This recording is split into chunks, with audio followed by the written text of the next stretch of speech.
Assalamualaikum warahmatullahi wabarakatuh.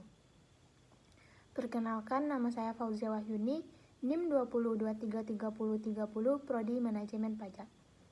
Baiklah, di sini saya akan membuat video untuk UAS mata kuliah perencanaan pajak. Baiklah, di sini saya akan menjelaskan contoh kasus. Contoh kasus serta cara penyelesaiannya. Jumlah kasus tindak pidana di bidang perpajakan yang selesai dilakukan penyidikan oleh Direktorat Jenderal Pajak atau DJP dan berkasnya dinyatakan lengkap oleh Kejaksaan P21 dalam kurun waktu 4 tahun terakhir, yaitu pada tahun 2009 sampai 2012. Terus mengalami peningkatan dari tahun ke tahun. Total perkiraan kerugian negara mencapai lebih dari 1,13 triliun rupiah. Selama 4 tahun tersebut, 92 kasus telah dilanjutkan ke tahap penuntutan di pengadilan oleh Kejaksaan dan 69 diantaranya telah divonis di pengadilan dengan putusan penjara dan total putusan denda pidana hampir sebesar 4,3 triliun rupiah. Kasus tindak pidana di bidang perpajakan selama didominasi oleh kasus faktur pajak tidak sah atau fiktif dan bendaharawan. Pelaku selama 4 tahun terakhir dilakukan oleh 68 wajib pajak badan, 14 wajib pajak bendaharawan, dan 10 orang wajib pajak orang pribadi. Kasus tindak pidana di bidang perpajakan yang sangat menonjol adalah kasus pajak Asian Agri dengan total kerugian negara mencapai 1,25 triliun rupiah. Kasus tersebut diputus Majelis Kasasi Mahkamah Agung dengan putusan 2 tahun penjara dengan masa percobaan 1 tahun serta denda pidana sebesar lebih dari 2,5 triliun rupiah.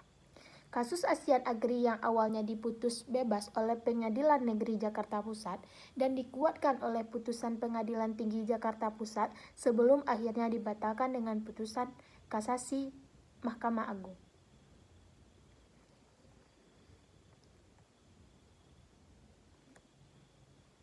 Selanjutnya, beberapa kasus besar lainnya yang telah divonis pengadilan selama 4 tahun terakhir yaitu kasus Sulasindo Niagatama dengan total kerugian negara lebih dari 27 miliar rupiah dan Sumber Tani Niaga dengan total kerugian negara hampir 77 triliun rupiah.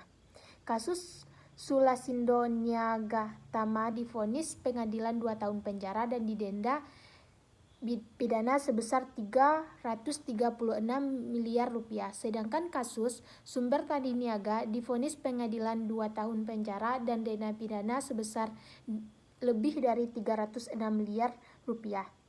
Pada tahun 2013, diharapkan pengadilan telah memberikan putusan terhadap 32 berkas P21 kasus pidana perpajakan dari tahun 2010 sampai 2012 yang belum divonis. Optimalisasi penanganan tindak pidana di bidang perpajakan membutuhkan konsistensi dalam penegakan hukum dan kerjasama Direktorat Jenderal Pajak dengan lembaga penegak hukum di luar DJP.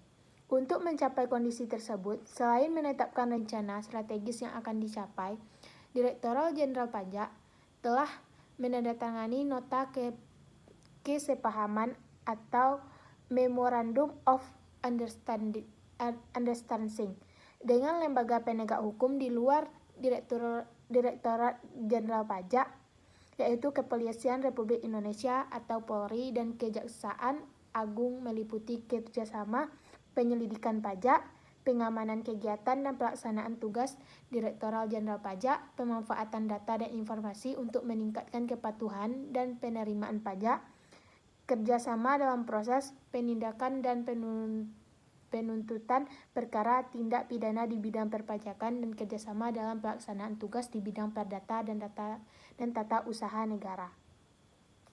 Baiklah, sekian video UAS dari saya. Apabila ada salah, saya mohon maaf. Assalamualaikum warahmatullahi wabarakatuh.